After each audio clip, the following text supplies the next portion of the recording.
Teacher ने अपने यूं ही बच्चों का इम्तिहान लेने की कोशिश की। तो एक टीचर एक बच्चे के पास जाता है और बच्चे को बड़ी प्यार मोहब्बत और सादगी के साथ कहता है, बेटा एक इम्तिहान लो, जवाब दोगे? तो जी कहिए।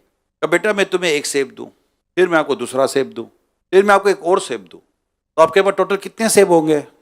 बच्चा उंगली पर गिनता है, सर 4। अब वो टीचर अक्का बक्का रहे, कोई सादा था सवाल था, 4 बोल रहा है, तो मेरी तालीम में प्रॉब्लम है या बच्चा कोई प्रॉब्लम वाला है? बेटा मैं तसल्ली से सुनो, बेटा जो मैं आपको पूछ रहा हूँ सुन। हाँ, मैंने आपको एक सेब दिया, फिर मैंने दूसरा दिया, फिर मैंने आपको तीसरा दिया, बेटा टोटल कितने सेब हो गए आपके पास? सर 4। अब थोड़ा उसका मूड खराब होना शुरू हुआ, टीचर का मजाक कर रहा है क्या, कर क्या रहा है बच्चा, 4 जवाब दे रहा है। अब वो टीचर तो उससे थोड़ा सवाल ट्विस्ट किया, अच्छा बेटा बताओ मैं तुम्हें एक केला दूं, फिर मैं आपको दूसरा केला दूं, फिर एक और केला दूं, कितने केले हुए? सर 3। बच्चा तो नॉर्मल है, सेब 4 केला 3 क्यों?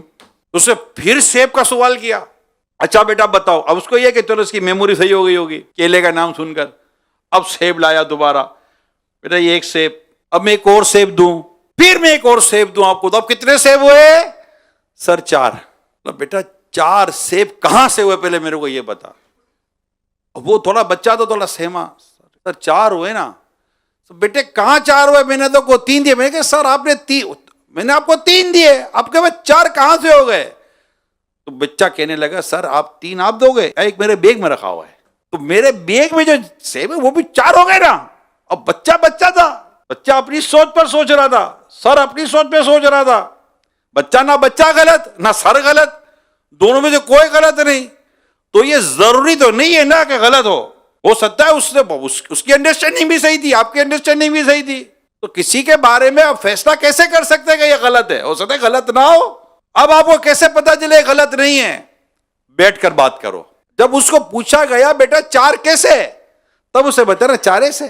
बात यूं दुरुस्त होती है। हम लोग एक दूसरे से बात करते ही कोई नहीं है। और यकीन करें एक मुसलमान कह रहा है, माने, सही कह रहा होगा।